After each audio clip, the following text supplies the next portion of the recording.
Hi, everyone. So artworks communicate visual ideas, and just as speaking and writing communicate verbal ideas. In order for viewers to engage with art, we must interpret the visual language of the artist. So we use a combination of various methods, such as description, analysis, and critic, to understand the appearance and meaning or content of a work.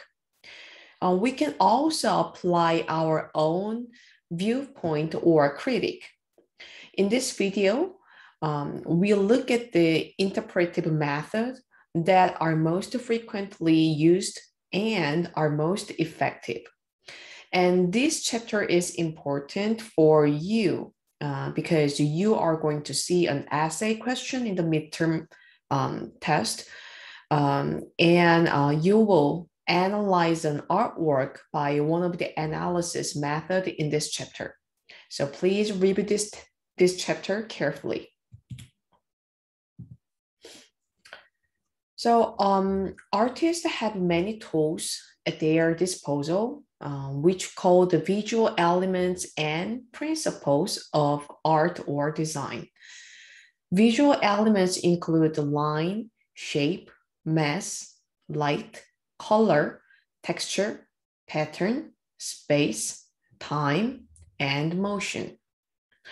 Also, artists use the principles such as unity, variety, balance, emphasis, subordination, scale, proportion, and rhythm to organize the visual elements. A work of art is therefore a product of the dynamic interrelationships between the various art elements and the principles. So the process of analyzing the elements and the principles used by the artist is called formal analysis.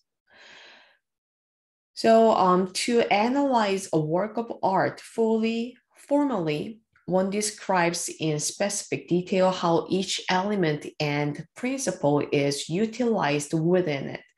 So for the non-major students, just like you guys, probably you will use this type of formal analysis when you see the work of art. So this is Edward Hopper's painting, Nighthawk. So it conveys a sense of absence and loneliness. So when making a formal analysis of a two-dimensional work, such as this painting, the usual aspects you can consider are the locations of objects and the colors used and the relationships between the parts of the composition. In front of this building, the sidewalk wraps around a curved diner on the street corner, cutting off the group of people inside whom we see through the glass outer walls. The inside is brightly lit. It contrasts to the street outside. So this makes the room particular area of emphasis in this picture. It further draws our attention to the people, and together with the use of brilliant color in the yellow wall behind the counter, exposed them clearly to us, showing how isolated they are.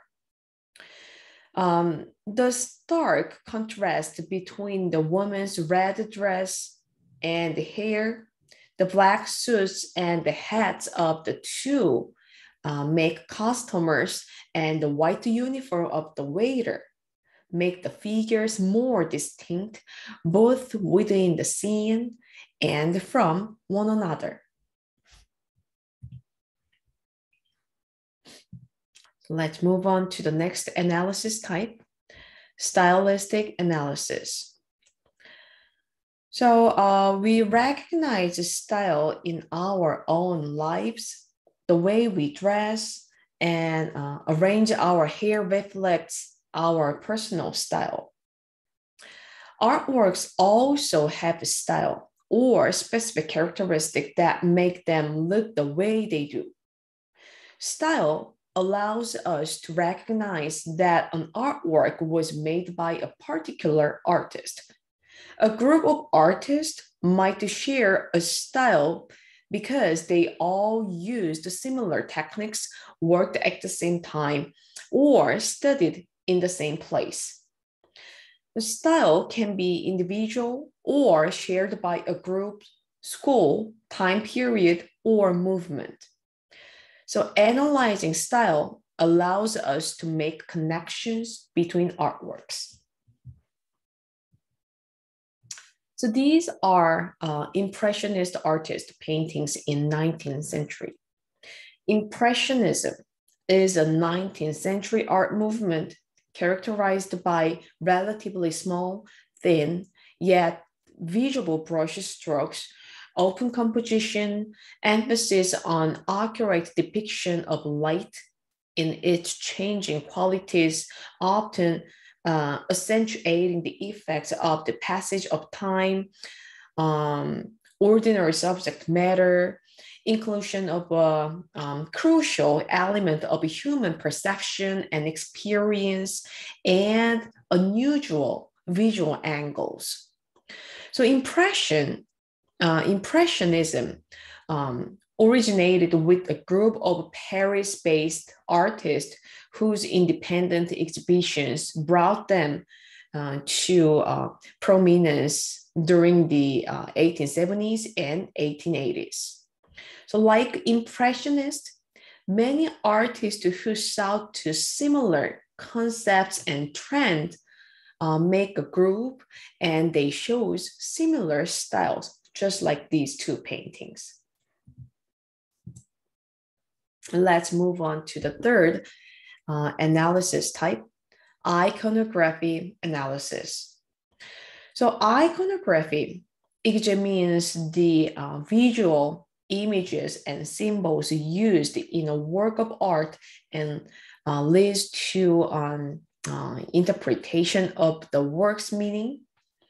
So iconographic analysis identifies objects and figures in an artwork as signs or symbols that can reflect religious or historical contexts, and the meaning of which was often more directly understood at a time by a specific culture, but many now be less apparent to us.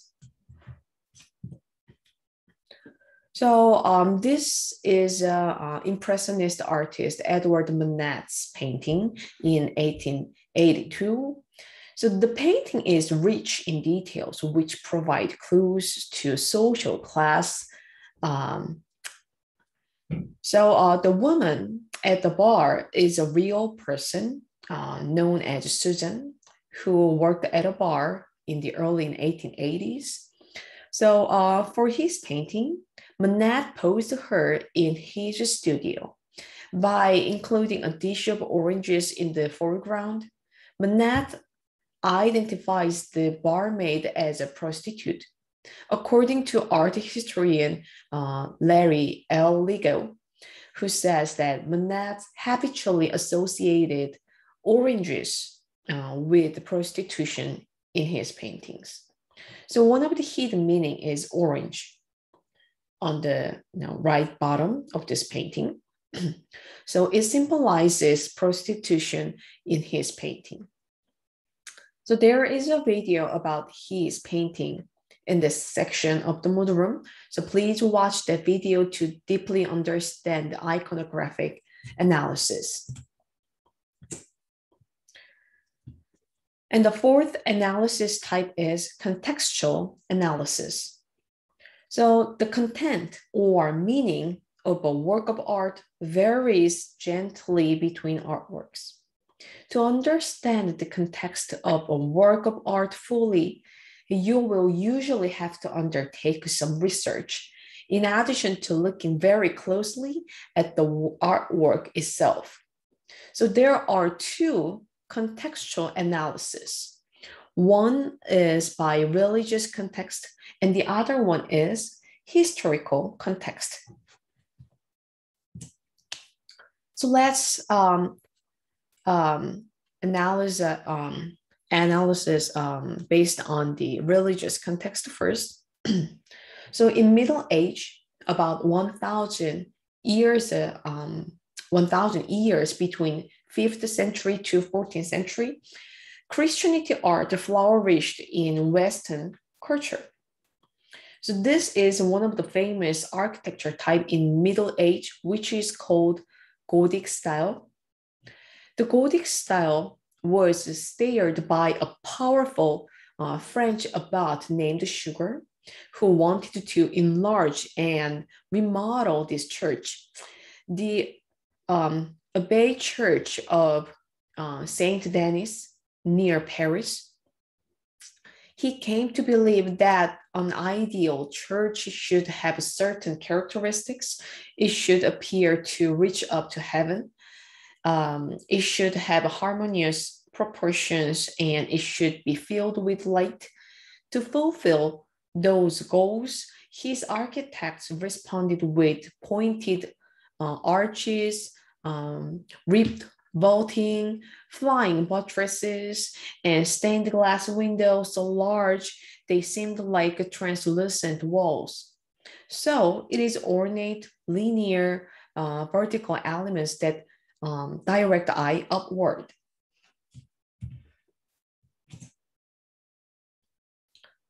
And let's see the historical context of contextual analysis. So this is a realism artist, Honor Dermier, and this is a lithography printing work of art. And he recorded a historically terrible event in this work. So major French cities, including Rouen and Paris, revolted. April 15, 1834, the Parisians stand barricades in the streets. And during the attack of one of the barricades by the army, Transnomian Street, as infantry captain, was killed by a shot fired from a house. And the next day, the soldiers will attack very hard rioters and will break down the doors of the building at the number 12 Rue Transnomian, supposed to be the one from which the party was shot. All residents of the building, including old men, women, and children, were massacred. A bloody event that will remain in history as the massacre of Transnomian Street. So imaged by the painter and caricaturist Honor Dermier. So it could be said that all interpretation involves a balance between fact and opinion.